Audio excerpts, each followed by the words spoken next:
The gentleman yields back. Under the Speaker's announced policy of January 9th, the gentlewoman from Florida, Ms. Wasserman Schultz, is recognized for 60 minutes as the designee of the Minority Leader. Thank you, Mr. Speaker. Mr. Speaker, I ask for unanimous consent that all members may have 5 legislative days in which to revise and extend their remarks and to submit extraneous material into the record. Without objection. Thank you. I rise today to lead my colleagues in a special order hour. On October 7th, Hamas launched a horrific attack against Israeli civilians, murdering over 1,400 people and taking hostage more than 244 women, children, families, and the elderly. Hamas spared no one. The hostage crisis has left hundreds of families desperate and searching for answers on the health and safety of their loved ones. This past month has been gut-wrenching. I've never felt this magnitude of pain, shock, and anger burning in the hearts of the Jewish people. The intentional genocidal violence inflicted on Israeli civilians and the unconscionable apathy of many nations is a sobering reminder of the fact that Israel remains surrounded by hostility and danger. For me and for so many of us, this goes beyond our belief in the survival of the Jewish state, and it rises far above politics as usual. It's a moment in history that begs for humanity, for unity, and for solidarity with Israel. I am wrecked by how quickly people in this country have forgotten the hostages still being held in Gaza by Hamas. I find myself having to reiterate over and over again that Israel was attacked by a terrorist organization whose mission is the eradication of Israel and the Jewish people. We must all remember not only the horrifying statistic of 240 captured, but who they are as people. These are real human beings. And that is why we are here tonight.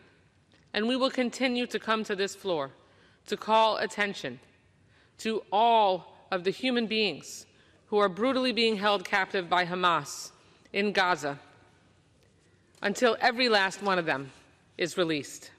Each of my colleagues who are joining me will speak about a hostage or family of hostages, show their beautiful faces, and remind all of us not to forget these victims who are suffering under terrorist brutality.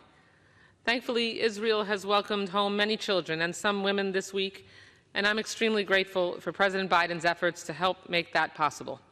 But we cannot and we will not stop until all hostages are reunited with their families. Tonight, I'll be sharing the story of the Bibas family. Parents Shiri and Yarden, 4-year-old Ariel, and 10-month-old Kafir from Kibbutz Nir Oz. Look at this beautiful family. Kafir, the youngest hostage, was just 9 months old on October 7th. He had just learned to crawl when he was abducted. His family is worried Kafir doesn't have access to formula. Look at Kafir's beautiful face. How could anyone justify kidnapping and taking hostage a 9-month-old? As a Jewish mother, I remember when my babies were just that age. I remember nursing them, holding them in my arms, being joyful about their first crawling, their first steps, looking forward to the beauty of their lives unfold.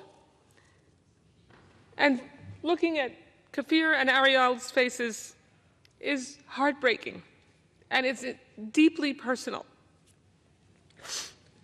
Many of us have had the opportunity to meet with families of these hostages. Yesterday, Hamas claimed that Shiri, Ariel, and Kafir were killed in Gaza. I pray with all my heart that that is false. The barbarism and cruelty of Hamas knows no bounds.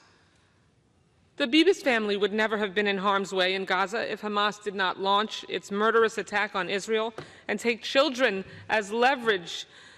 Thank you. Take children as leverage on October 7th.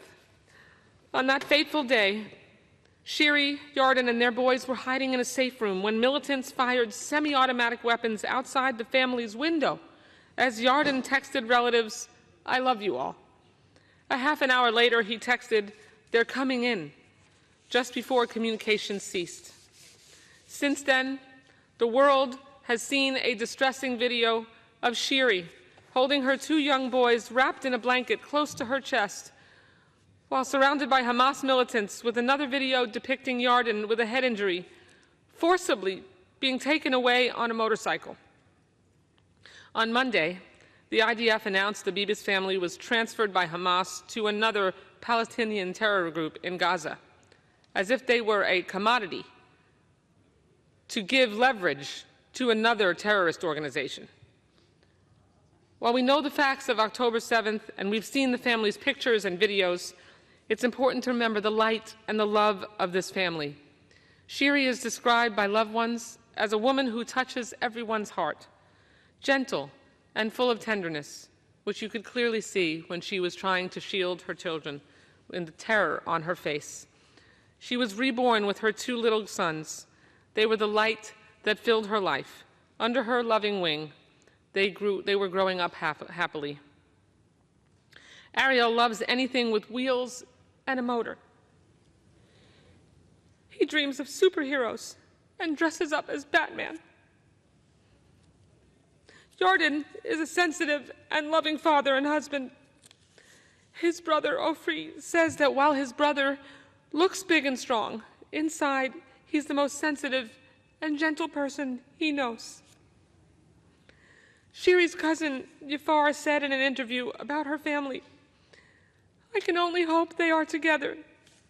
I hope they didn't separate her from her children. I try not to think about the worst. This is the only thing that keeps me going. But every day that goes by, we can't go down the same path anymore. Things need to be changed. Israel is going to be changed after this. We are all traumatized. This touched every family that is involved in Israel," unquote. My heart goes out to Ofer, Yafar, and their whole family. Make no mistake, Hamas will be held responsible. With that, Mr. Speaker, I now yield to the gentleman from Maryland, Mr. Hoyer, for as much time as he may consume.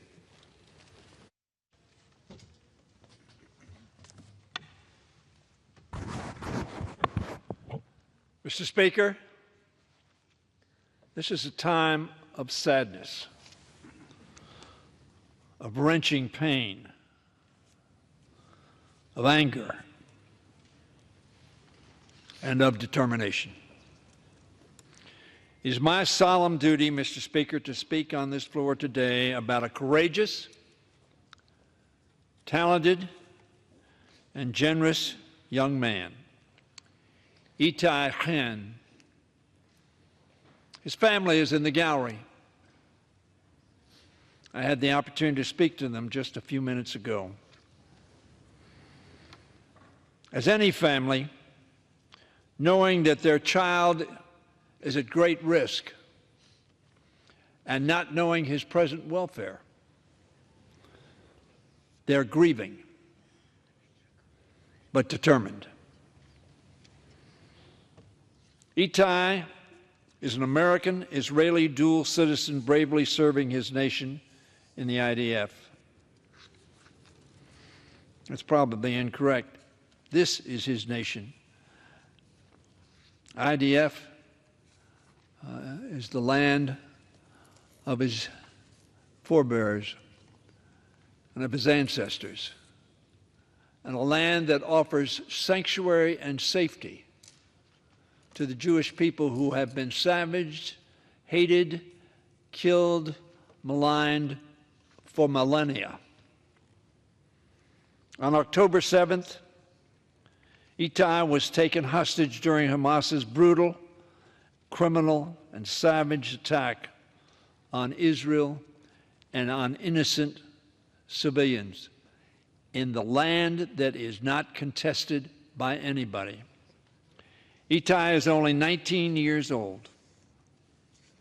And Mr. Speaker, I have not met Itai, though I hope to do so in person in the near future. But I've met with his father, Ruby, who is with us in the gallery today. As I said, his mother, Hagit, is joining us as well.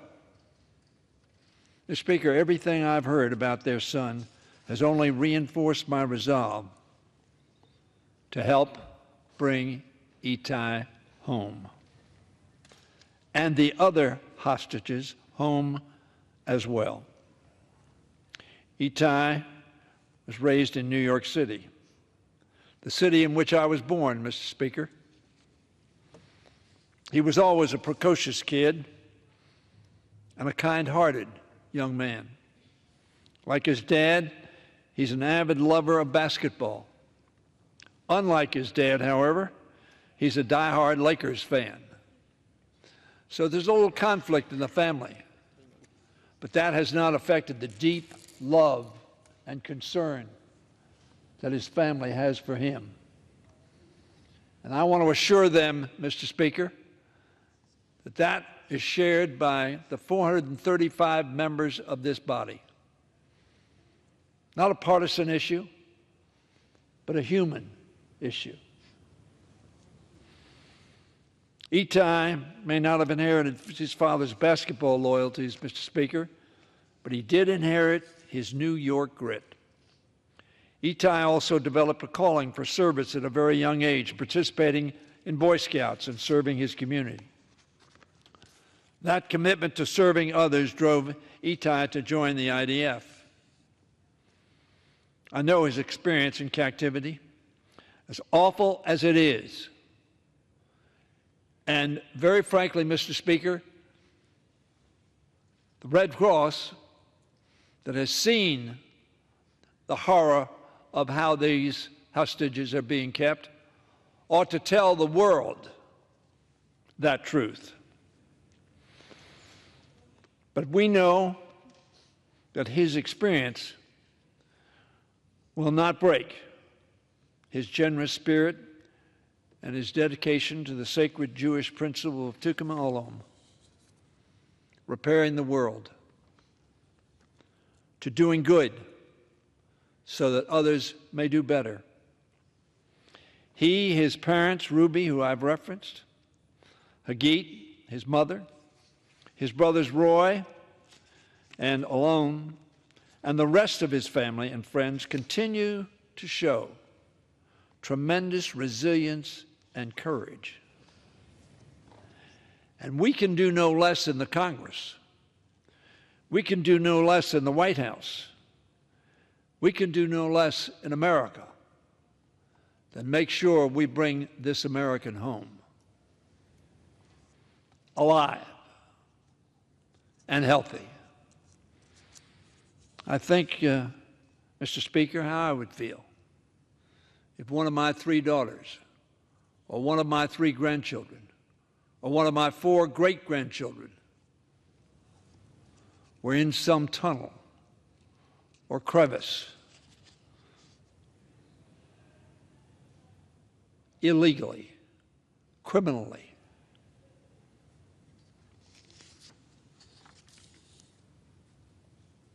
I would do everything I could to get them back. And we must do everything to get not only Itai, but all those pictures that we will see of innocent people killed, maimed, and taken hostage by a criminal group we call Hamas.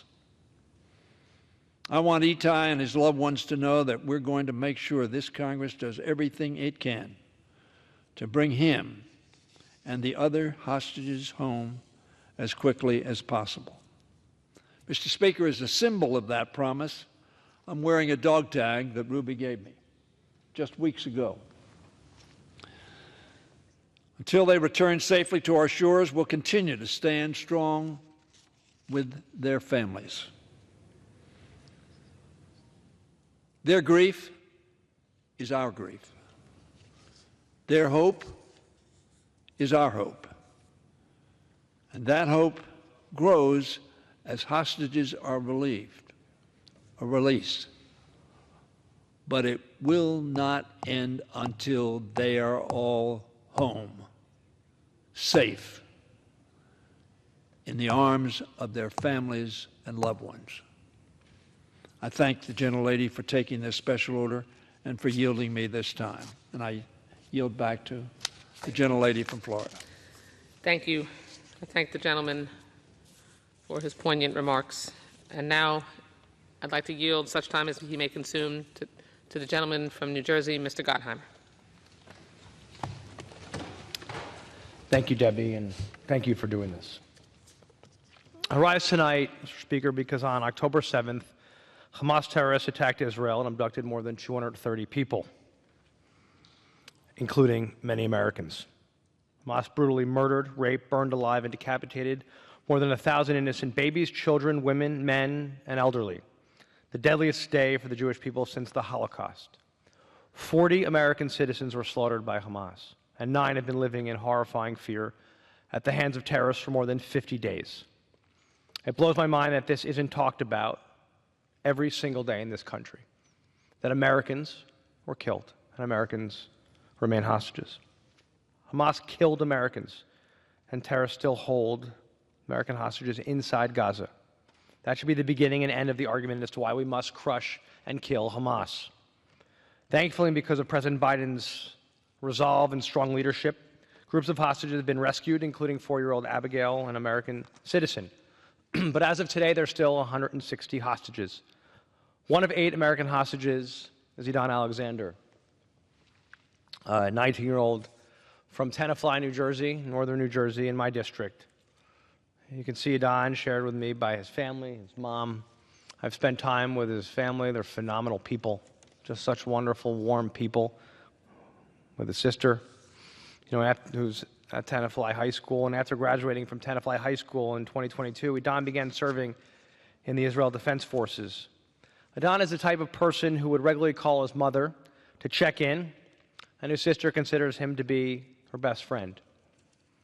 He's devoted to his friends and is always there for his family. He swam in high school. I've seen pictures of him at the prom. He's just like any other American kid we know. Since day one, I've been in constant contact with the Alexander family and the State Department. Their unimaginable strength in the face of unfathomable pain gives us all great hope. It's time to get all of these hostages home. There are some people who equivocate about Hamas. There should be no equivocation. They are designated by the United States of America as a foreign terrorist organization. And anybody who spent time looking at images that many of us saw on the videos of the barbaric, heinous, and unthinkable acts that took place on October 7th knows what Hamas is capable of. Look what they're doing to innocent Palestinian civilians every single day. Are they welcoming them underground, giving them safe haven? No. They take no responsibility. They use them as innocent people, as human shields. That's what Hamas does. Hamas charter advocates jihad against the Jewish people and the elimination of the Jewish state. Israel is surrounded by terror groups that want to kill their people, including Arab Israelis. Israel is and remains the only vibrant, progressive, and inclusive democracy in the region. They are our key ally because they are critical to our national security and they stand up for values that we share, strong democratic values. They're key to our fight against terror in the region, against Hezbollah, Palestinian Islamic Jihad, and against Hamas. In Israel, Arab parties serve in the Knesset. Women serve at the highest levels of the military, and the country remains an oasis for LGBTQ people in a region hostile toward the community. It sickens me that some people try to romanticize Hamas. They should be reminded that in Gaza, under Hamas rule, same-sex relations are outlawed. Make no mistake, your life would be at risk every day if you're openly gay in Gaza or the West Bank.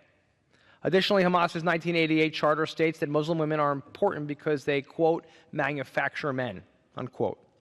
Hamas even enforces what women wear in public. There's also no law in Gaza that criminalizes violence against women within the family, including sexual violence. Hamas allows honor killings, the murder of women and the girls accused of what they call, quote, immoral sexual conduct. Yet it took UN women a month and a half to recognize that women and girls were raped in Israel. And even then, they still refused to mention Hamas. Do they not believe the fact that Hamas terrorists committed horrifying and unspeakable acts against innocent girls and women, including many that we've seen images of? And as you see all of these hostages being released, you can't imagine what they've been through. And I think, of course, of the images we're seeing this evening, those who are still hostage. Thankfully, President Biden has been phenomenal, as I said, with his unwavering support for the state of Israel and the Jewish people. The president understands that you have to actually hold terrorists who commit atrocities accountable, or they will strike again and be stronger. Hamas terrorists have made it clear. Their leadership has said that they will not back down and are committed to, quote, a second, third, and fourth October 7th against Israel. So let me conclude by saying we must stand by our key ally to get all hostages home, crush the terrorists, and provide humanitarian aid to innocent Palestinian civilians being used by Hamas as human shields. Israel must eliminate every single terrorist responsible for the atrocities committed on October 7th, and we must get these hostages home. I want to thank Debbie for her leadership. I want to thank everybody, all of my colleagues, for being here this evening, and I yield back the balance of my time. Thank the gentleman from New Jersey. And now I'd like to yield 3 minutes to the gentleman from Maryland, Mr. Trone.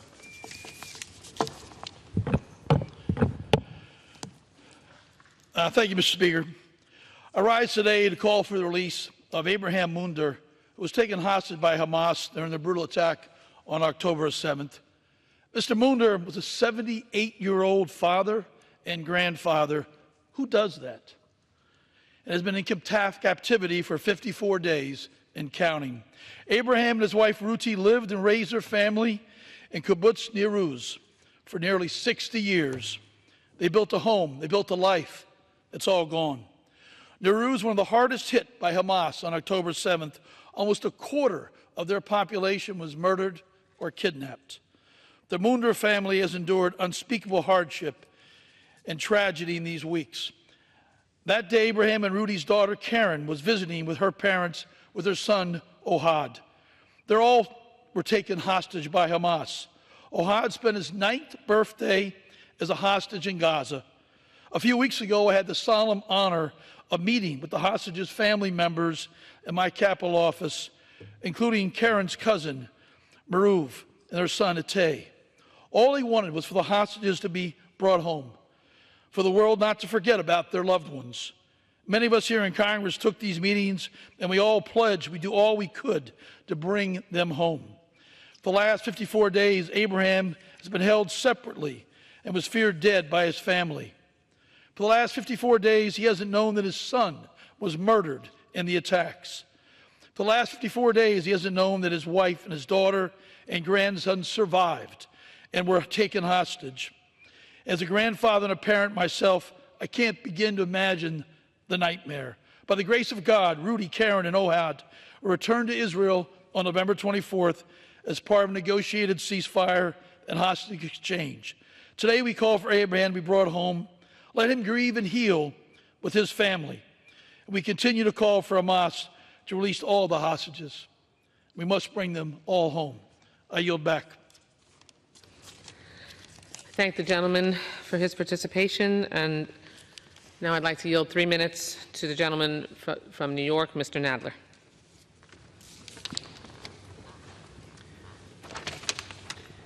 I thank the gentlelady for yielding, Mr. Speaker. On October 7th, the state of Israel was treacherously attacked by the terrorist group Hamas. They murdered 1,200 peaceful people, many of them at a music festival, some from kibbutzim near the border.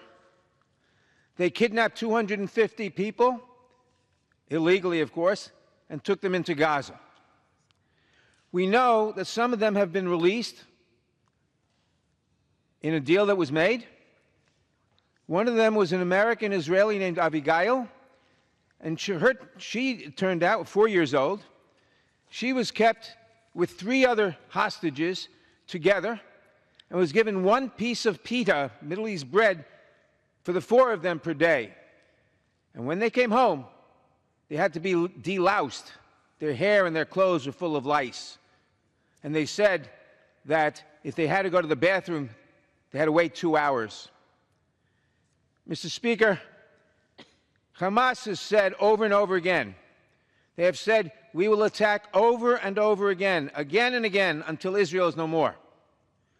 And when people demand a ceasefire, we should think, what would we have thought about people demanding a ceasefire 7 or 8 weeks after Pearl Harbor? And a ceasefire would simply permit Hamas to regroup and to attack Israel again and again and again, which they have told us they would do. And by the way, there have been ceasefires.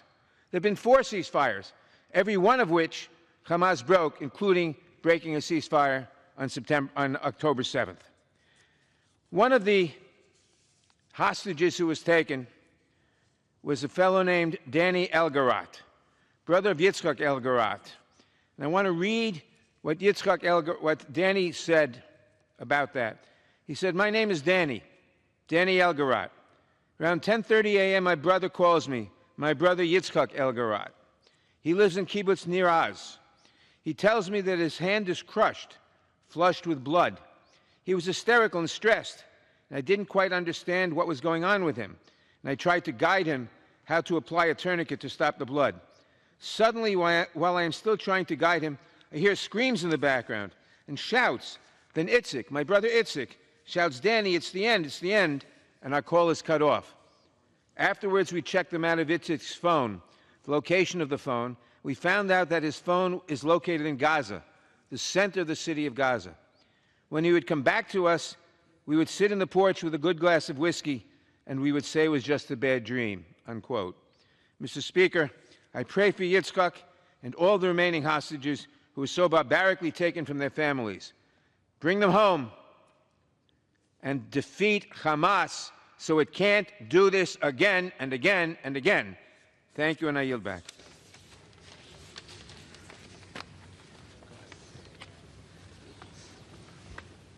Thank you. I thank the gentleman from New York, and now I'd like to yield 3 minutes to the gentlewoman from Florida, Ms. Frankel. Thank you. Mr. Speaker, on October 7th, the deadliest day for the Jewish people since the Holocaust, Hamas terrorists took over 200 hostages from Israel, men, women, children, elderly, the young, including dozens of IDF soldiers who Hamas refused to release. And I want to tell you about one of them. A beautiful young lady, Naama Levy. She's the second of 4 children. She's an athlete, loves soccer, triathlon. And during her summer in high school, she was a participant in the Hands of Peace project in the United States, working towards peace between Israelis and Palestinians. And after she graduated high school, like other Israeli youth, she completed her coursework to be an observation soldier, and she began her military service on October 5 at the Naama Levy base. And it was 2 days later, just 2 days later, that on October 7th at 6:32 a.m., she woke to red alerts and went into a safe room with her friends, and she texted her mom, and there's a text. Mom, we're in the safe room. I've never seen anything like this. And her mother says, what's happening, my darling? And what her mother then saw on a video loop over and over was her daughter being dragged off by her hair by Hamas into the back of a video. And her mom lives the same nightmare as the other families of the hostages. She thinks about every day, where is her daughter now? What kind of life is she living? Where does she sleep? Does she have water? Does she have air? Is she being treated well? Look at this young lady, just starting her life with hopes and dreams. Let's bring her back. And I yield back. I thank my friend from Florida. Now I'd like to yield 3 minutes to the gentleman from New Jersey, Mr. Norcross. Thank you, Debbie, and to all my colleagues for being here today. Mr. Speaker, I rise today to speak on behalf of Avi Azili. I was supposed to be here speaking about him being held hostage by Hamas and the need to bring him home safely and without delay. Instead, I'm sadly here to speak about his memory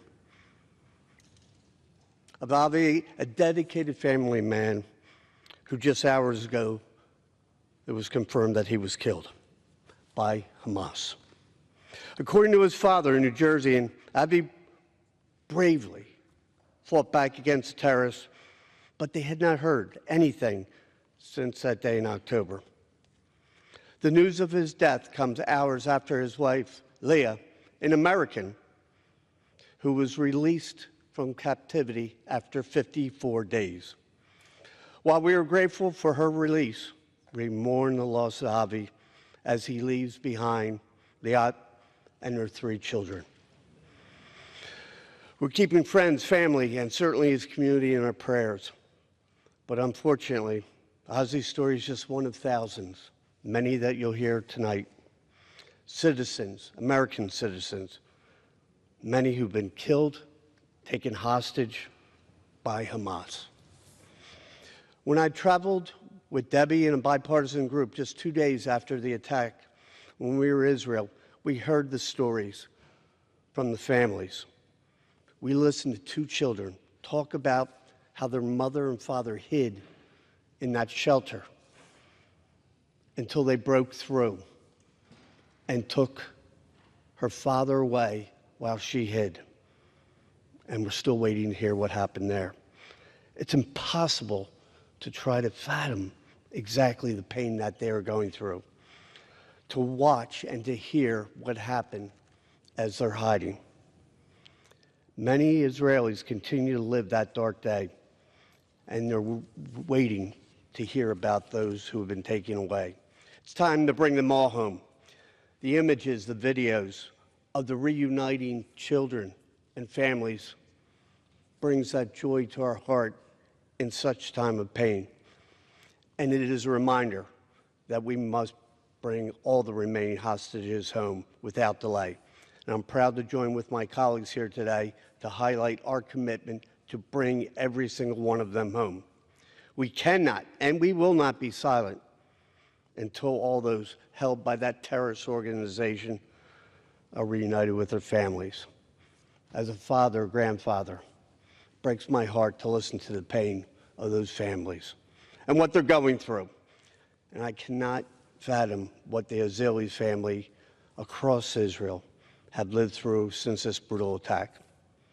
Avi and Liat's story is a reminder that every single hostage in the Israeli loss is a son, a daughter, a mother, a father, a brother, or sister. May Avi's memory be a blessing to his family and to all of us. And to Debbie, thank you for what you're doing, and I yield back. Thank you so much to the gentleman from New Jersey, and I can say it was so incredibly moving and meaningful to be able to join you and Mr. Panetta from California and Senator Ernst just days after those horrific attacks. And now I'd like to recognize my colleague and friend from New York, the gentleman from New York, Mr. Goldman. Thank you very much to the gentle lady from You're for 3 minutes. Thank you to the gentle lady from Florida and for organizing this very important special order hour. And thank you, Mr. Speaker, for giving us the time to do this. I rise tonight to shine a light on the Metzger family from Kibbutz Nir Oz, which suffered the unimaginable loss of 38 members of the kibbutz, and from where a shocking 75 innocent people were taken captive by Hamas. That is almost 1/3 of the innocent hostages who were abducted by Hamas on October 7th. 2 of those abducted were Tamar Metzger, age 78, and her husband Yoram, age 80. grandparents. Mrs. Metzger was released 2 days ago after 52 days in captivity. My family had an opportunity to spend some time with the Metzger's son, Nir, and his 2 children, Ron and Omer, this week in New York. According to Nir, the Hamas terrorists, teenagers, she said, dragged his mom out of her bathroom, bashed her face in with a rifle, and severely injured her knees and legs as they violently took a 78-year-old woman to the tunnels of Gaza. And in Gaza, both Metzgers were kept in a tiny, dark, and moist room in an underground tunnel where there were 12 mattresses on the floor for the 2 of them and 10 other hostages from Kibbutz Nir Oz. There was essentially nowhere for them to walk or move. They were not allowed to speak. And if they did speak, the terrorists would beat them. And this happened to a number of them, including 78-year-old Mrs. Metzger, at least one time. Yoran remains held captive in that dank darkness underground, unable to move, unable to speak, under constant fear of being beaten by the Hamas terrorists. We cannot allow another day to go by before these innocent civilians are released back to their homes in Israel.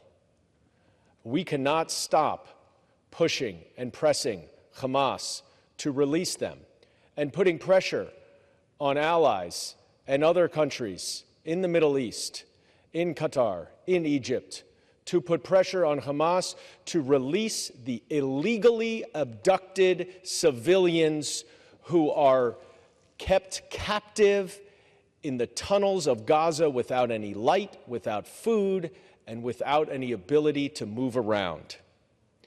It is time to bring them home. It is time to bring them all home. I yield back. The gentleman from New York, and now recognized for 3 minutes the gentlewoman from Michigan, Ms. Stevens, who is the co-chair of the Congressional Task Force on American Hostages Wrongfully Detained Abroad. Thank you to my colleague from Florida, and thank you for her incredible leadership in the House of Representatives during this incredibly sobering and trying moment. When the Task Force for American Hostages and Americans Wrongfully Detained Abroad was created, we never envisioned a moment like the one that we found ourselves in on October 7th. And we as Americans, we as members of the House of Representatives, don't just call for the release of the American hostages in Gaza, but we call for the release of all of the hostages. For what took place on October 7th was an attack on innocent people. It was an attack on all of humanity, an attack on those living freely and peacefully, going about their daily business in free society. They were attacked by terrorists, they were attacked by those who seek to do evil, and they were attacked because of what Israel means to the world. That cannot stand. Behind me is a picture of a woman, Karina Ariev, age 19, a surveillance soldier who was taken captive on October 7th when Hamas terrorists attacked the base at Nahal Oz, where she was stationed. Her family is still eagerly waiting for her release, including her parents and her 24-year-old sister, Sasha. Sasha's plea for the return of her sister has been heard around the world. And as I join my colleagues this evening in bringing attention to the individuals like Karina, and the remaining hostages, it is incredibly sobering. Sasha's words, of which I would like to read about her beloved sister, are as follows. She called us in the morning of October 7th, and she said that the base had been raided and attacked. She basically called all of us to say goodbye. And so if she won't live, she asked us to continue our life. The last message was, the terrorists, they are here. A few hours later, we identified her in a video. This was a video that the terrorists took and then published on their Telegram channels. This is our last confirmation that she is alive. She is alive on the video, but we do not know what is going on now. We know they probably took her. She was in a Jeep with other girls. We went to the police to show them the video and to say that we identify my sister so they can do something. The same evening, military officers came to our door and they said to us that my sister Karina is held in the hands of a terror organization. From this moment, we do not know any other information. We sit, we watch TV, and we hope for the best. She continues, she's all I have, you know. I love my parents and all, but she is the one my heart belongs to. She's the only one I love in this world and the only one I want to be with me. She always comforts me. Even though she's my little sister, I can always come to her, and she'll always be logical and make me come together. She is so lovely. She is so innocent. She is so childish, although she is just a teenager. She likes to decorate her room. She likes stickers and the fluffy dolls of the animals. She loves to paint. She loves cosmetics, and she's always doing my makeup. I do not understand anything about it. I remember the day she was born because the gap between us is 5 years. I was in the hospital and I saw her. All this life, since the moment she was born until now, is just rolling in my head like a film. Hamas, release the hostages now. Bring Karina home to her family. I yield back. I thank the gentlewoman for her poignant remarks and her dedication to this cause. I'd now like to yield 2.5 minutes to the gentlewoman from California, Ms. Torres. Thank you, Mr. Speaker, and thank you to my good friend from Florida, for bringing us together to bring awareness and to never forget the folks that still need to be returned home. Mr. Speaker, I rise to demand the immediate release and safe return of the remaining hostages in Gaza held by terrorist Hamas. I am grateful for President Biden's leadership that has led to the release of hostages. However, many remain captive, including 22-year-old Omar Neutra. Omar was born in the United States and is the son of Rowan and Orna, and now has spent over 50 days in captivity. He grew up in Long Island, where he was the regional president of the United Synagogue Youth and captain of many sports teams. His friends and family describe Omar as a natural-born leader who is compassionate and for seeing the best in people and for bringing communities together, a peaceful soul. His kindness and sense of duty led him to defer his future at the university to defend his grandparents' land with the hope of bringing communities together. Putting his future on hold to serve others, that's Omar.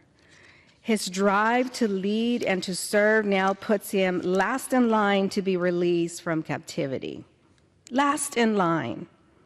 His family, who are with us here this evening, have been in agony for the past 7 weeks with no word.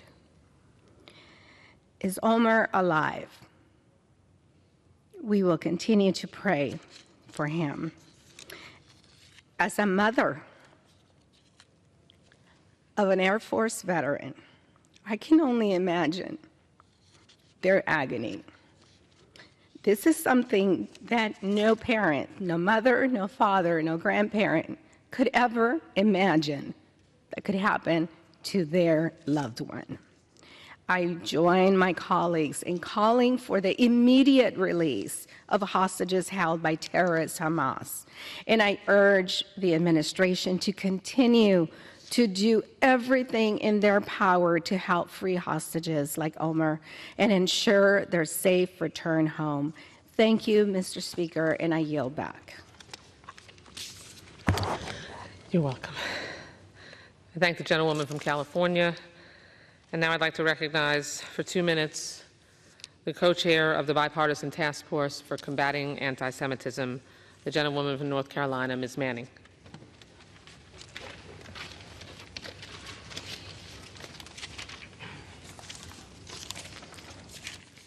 I want to thank my dear friend, Congresswoman Wasserman Schultz, for putting this evening together and for meeting with me and so many other of our members with hostage families for week after week.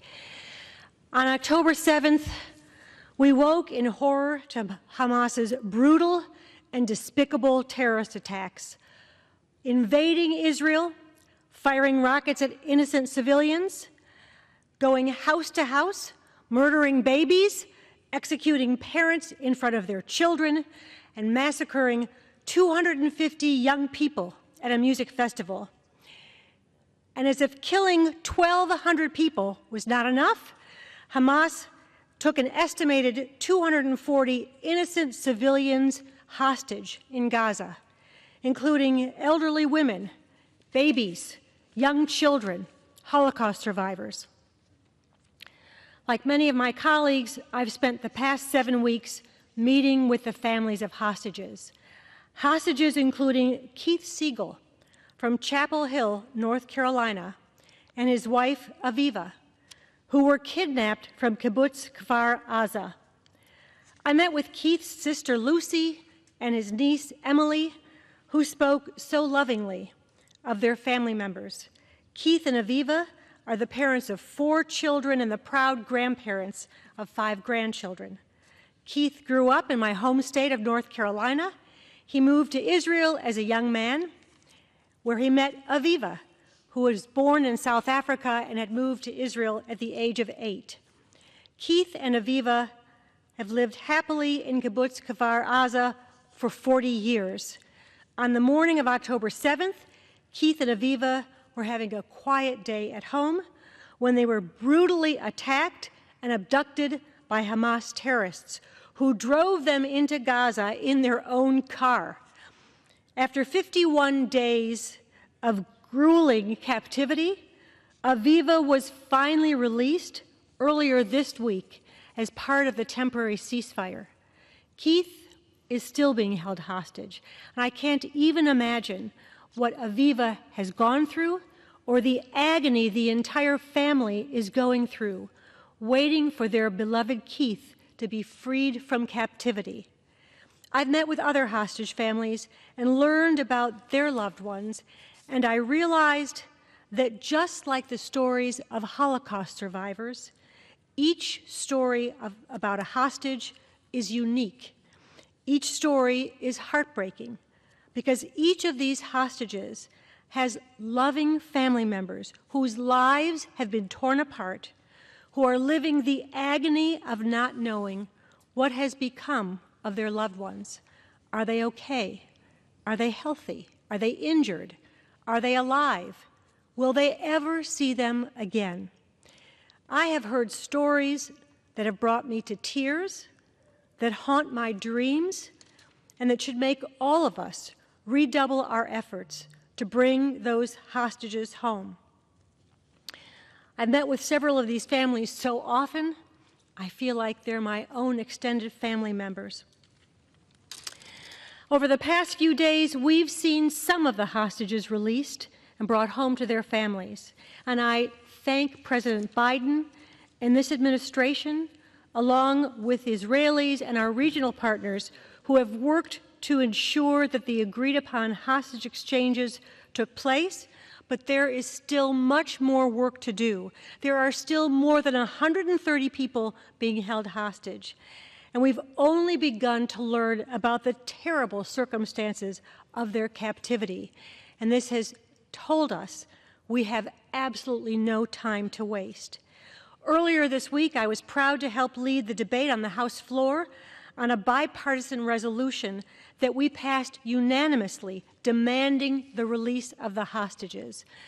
But passing a resolution is not enough. We must do more. Hamas has still not allowed the International Red Cross to visit the hostages. This is unacceptable. Our country and countries around the world must join together and demand the immediate release of all the remaining hostages. The children, the women, the men, the civilians, and the soldiers. We have no time to waste. I look forward to rejoicing with the Siegel family when Keith is finally released, and I look forward to bringing all the hostages home. Thank you, and I yield back. I thank the gentlelady from North Carolina and recognize for a minute and a half Mr. Auchincloss from Massachusetts.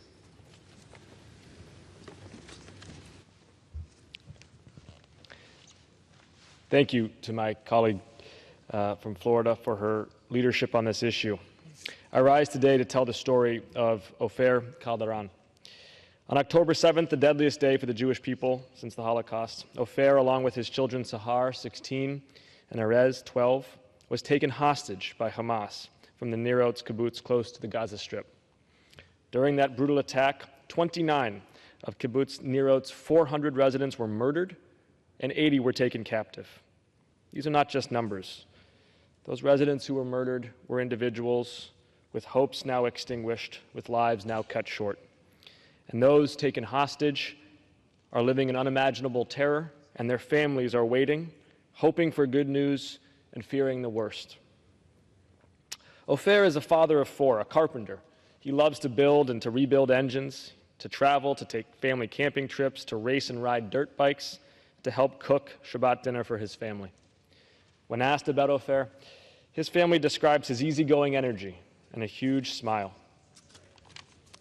We cannot lose sight of the fact that there is a family and a story like this one behind each one of these names, of those murdered and of those taken hostage. Ofer is one of them. Ofer's children have thankfully been returned, but their family will not be made whole again until Ofer is released as well. His relatives are my constituents, and my office is providing any support that we can. But the ultimate responsibility is on Hamas to release Ofer and all hostages immediately and unconditionally. I urge those terrorists to salvage a shred of humanity by releasing him and by releasing all others held hostage. But I understand also that the hopes of finding a shred of humanity within Hamas are close to nil, which is why that I remind my colleagues here today that we cannot handcuff Israel with calls for a unilateral ceasefire as they work to achieve their primary shared goal we all have, bringing all of the hostages home. Thank the gentleman from Massachusetts, and now I'd like to yield a minute and a half to Mr. Ryan from New York. Thank my colleague from Florida. Thank you, Mr. Speaker. I rise on behalf of my Hudson Valley community to honor the memories of the community members we lost on October 7th and to plead and to demand the safe return of all the Hudson Valley families and friends still held hostage by Hamas. Judy and Gadi Haggai, who you can see behind me, are both dual American-Israeli citizens. Judy born in the Hudson Valley in Goshen, New York, and Orange County. On October 7th, Judy and Gadi were on their usual morning walk around kibbutz Nir Oz when they were ambushed by Hamas, shot, and the last location of their phone traced to Gaza. Judy and Haggai are not combatants or soldiers. They're a school teacher and a musician. They're peace-loving people whose only crime was being Jewish. Their niece, Ofri, took a one-way flight to the United States, came to my office and made two powerful requests. Never allow our country to forget her aunt and her uncle, and to fight with everything that we have to bring them back. I promised her I would do that, and I stand here today to honor that commitment. Mr. Speaker, I served 27 months in combat. Our rule was that we never leave a fallen sister or brother behind. I ask all to not forget Judy and Gadi, and I refuse, and I know my fellow Americans refuse, to leave behind our Hudson Valley brothers and sisters. Tragically, the Hagais are not the only Hudson Valley family grieving. Maurice Schneider of Kingston, New York, my hometown, lost his sister, Margit, and his brother-in-law, Yossi, in these barbaric attacks. And while we honor their loss, it's impossible to mourn properly while the fate of their daughter, Shiri, and their grandsons, Ariel and Kafir, who you heard about from my colleague earlier, hang in the balance. Ariel 4, Kafir 10 months old, my children, my two boys, Theo and Cameron 4 and 1. And I cannot think every night as I put my boys to bed of anything other than the faces of the Bibas family. These are not prisoners of war. They are children, babies, ripped away from their home and taken hostage by Hamas terrorists. This is pure, unadulterated evil. To the Hagai family, the Bibas family, to their friends, to my whole community, to every Jewish person worried about their safety amidst the historic rise in anti-Semitism, know this: we're here for you, we see you, and we will not give up until every single hostage comes home safely. Thank you, and I yield back.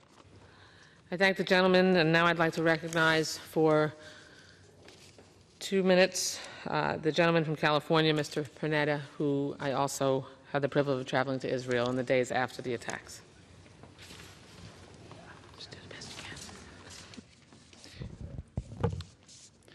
Mr. Speaker, Representative Wasserman Schultz and I were in the Middle East on October 7th of this year.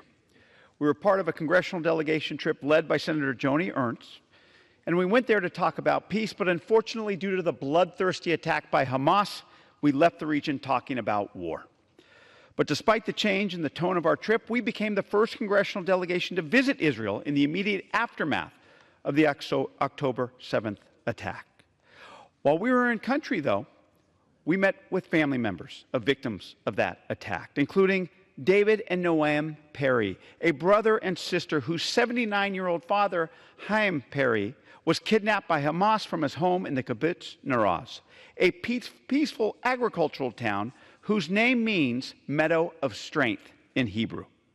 A town whose 400 citizens probably could be seen prior to the attack taking to the streets to peacefully protest the Prime Minister's right-wing government.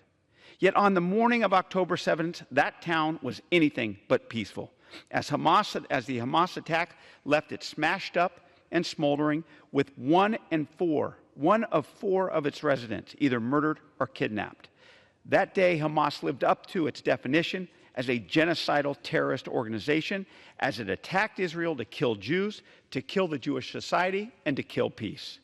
As part of that goal, Hamas attacked Naroz and murdered 27 of its inhabitants and took 73 hostages to Gaza. At the time of the attack, Haim was not only the leader in that community, he was also a longtime peace activist for the Israeli-Palestinian issues. He's the type that would drive sick Palestinians from Gaza into Israel and be cared for at Israeli hospitals. But now, the father of 5 and grandfather of 13, Haim is most likely isolated in the dungeons of the Gazan tunnels. Although Naama Perry describes her father as strong and brave, she also admits that he is not young. A metal worker by trade, Haim has had 2 heart surgeries and now has been without his heart medication for 7 weeks. I'll never forget when we met him, all that Naama was concerned about was that he didn't have his medication to survive. Mr. Speaker, it's going to be tough going forward. We hope that the hostages are released and that there are more pauses in conflict. We hope to pass and provide meaningful support and humanitarian assistance so that Israel can continue to defend itself from the existential and constant threat of Hamas. Mr. Speaker, although things may never be the same for Naraz, for Haim, and for the family, we do know that because of its determination to survive and succeed, the same determination it has shown for over 75 years in its existence, Israel will continue to be that meadow of strength in the Middle East for peace, for prosperity, and for democracy. Thank you, Mr. Speaker. I yield back. I thank the gentleman for his poignant words, and Mr. Speaker, I'm not sure how much time is remaining. The gentlelady's time has expired. If there is time following remarks, then Mr. Speaker. Under the Speaker's announced policy of January 9th, 2023, the chair recognizes the gentleman from Michigan, Mr. Bergman, for 30 minutes.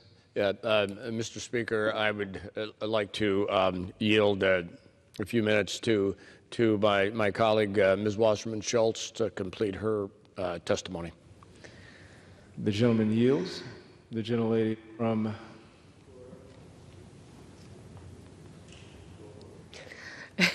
I thank the general deeply for his consideration, and I yield 2 minutes to the gentleman from Illinois, Mr. Schneider, for his remarks.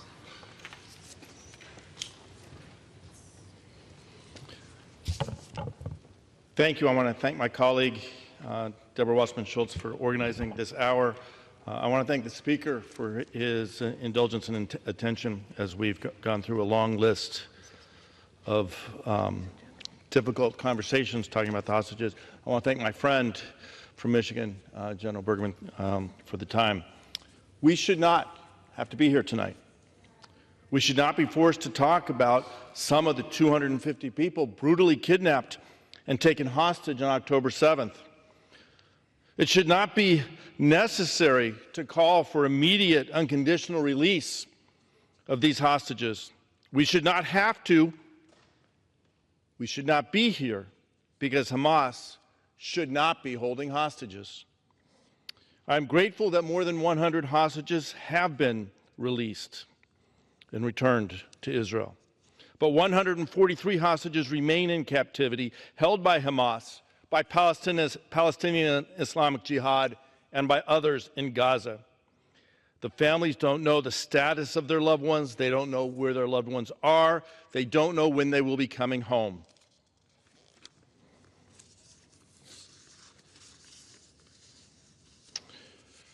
So I will talk tonight about one hostage, Hersh Goldberg-Polin. Hersh's parents, Rachel and John, are from Chicago. I've been friends with his Aunt Abby for more than 30 years. I know his grandmother, Leah. Hersh's family is now my family.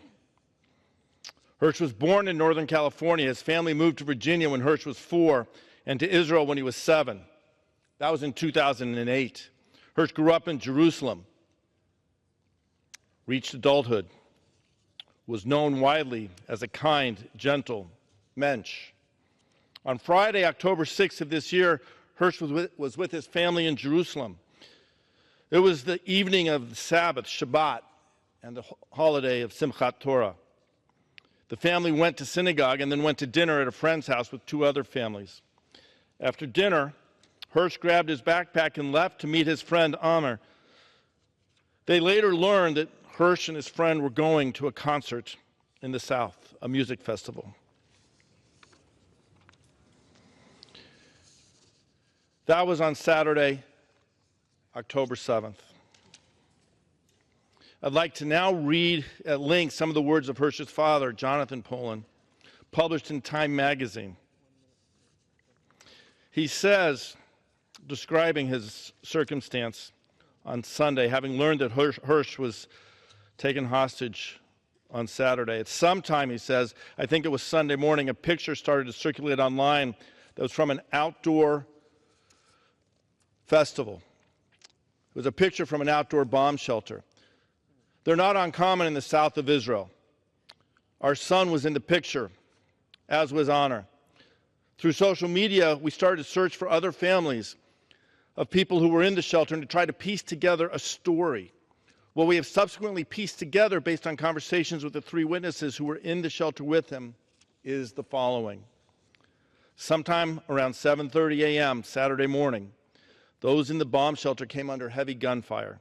Grenades were being tossed into the shelter. Hersh's friend Honor, who was by the entrance of the bomb shelter, is responsible for the lives of anybody who's still alive. He was picking up grenades and tossing them back out and taking control of the situation. But it was total chaos. At least 11 grenades were thrown into the shelter. Honor picked up 8 and threw them back out. 3 exploded inside. People were critically wounded. Next we know from witnesses is that at 9 a.m. gunmen came into the shelter and shouted, "Anybody who can get on their feet must walk out." And our son was one of the small number to walk out. That was 55 days ago. 7 Shabbat dinners with an empty seat in the Goldberg-Hersh family. 7 weeks of uncertainty, not knowing where Hersh is. 7 weeks of not knowing how Hersh is doing. 7 weeks not knowing when Hersh is coming home. Tonight we've heard about so many of these hostages. 143 of the 250 plus hostages taken still are in captivity. The IRC must be able to see Hersh and every one of the other hostages. Hersh and all the other hostages must come home. Not someday, not soon, but now. We owe it to these hostages to bring them home. We owe it to our families. And we must make sure that Hamas can never take hostages, can never attack Israel ever again. I yield back. I thank the gentleman, and I deeply thank my friend from Michigan, General Bergman, for his indulgence and his generosity. And I close by reminding the American public the names and faces you saw tonight are only a fraction of those who remain held hostage in Gaza by cowardly terrorists, by Hamas. I hope every American understands that Israel is fighting to protect her citizens from this diabolical terrorist organization and to rescue her hostages. There is only one culprit to blame for this war, and that is Hamas. Their singular goal is to destroy Israel and kill Jews. Mr. Speaker, this chamber has always and will always continue to stand strong with Israel and work to release these victims from terrorist tyranny and support preventing an attack like this from being perpetrated against Israel by Hamas ever again. Am Israel Chai, Mr. Speaker, and I yield back to the gentleman. Thank you. And Mr. Speaker, I now yield to the gentleman from Ohio, Mr. Landsman, 1 minute, as he provides his statement. Thank you so much for yielding, and to my colleague, Ms. Wasserman-Schultz, for bringing us all together today. I just want to say a word or two about Doris Liber, who I met a few weeks ago. She came to the Capitol with other families who have loved ones who were taken hostage. Her son, Guy, was taken hostage by Hamas on October 7th, 26 years old. He was at a festival with his friends, and terror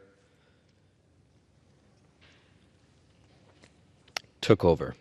He was shot in the arm and called his mother. That was the last time she heard his voice. We hope that and pray that he is alive and that he will be released. Every single one of these hostages must be released. Hamas must release every single hostage, and they must surrender. They can end this nightmare, and they can end this war. Thank you, and I yield back. Thank you, Mr. Speaker. May I ask how much time remains?